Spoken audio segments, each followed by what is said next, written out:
Hi, it's Doug from DTA Designs Inc. talking about fire station maintenance within our fire department theme.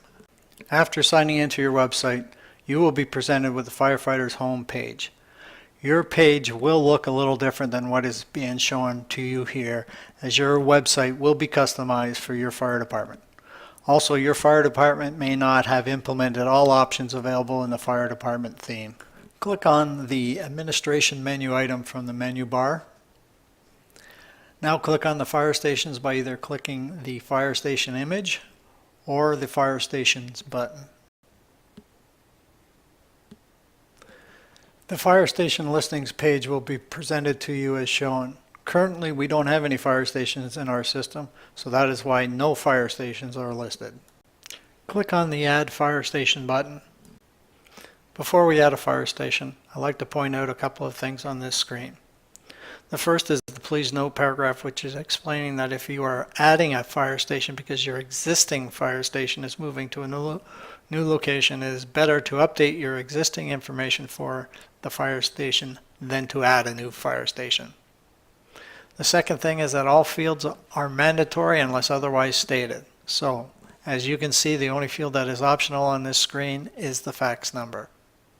Okay, let's add a fire station now. I will fill in most of the information offline and will return before I add the fire station. I have filled out all the mandatory fields as well as the optional field fax number.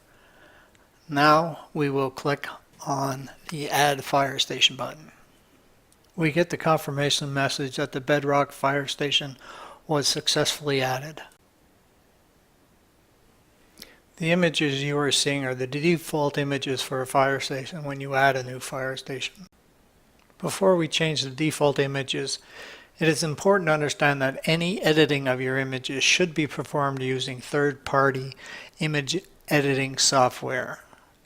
When you upload your image, the image is only cropped to the size mentioned under the Browse buttons. The aspect ratio will remain the same.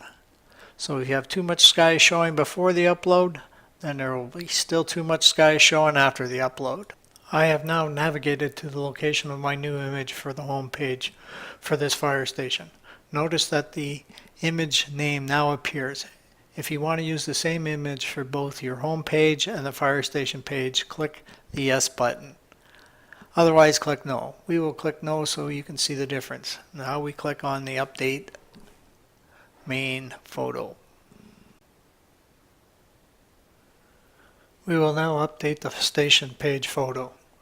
We will now click on the Browse button and navigate to the location of our image. Once again, notice the file name is now shown. Click on the Update Station button.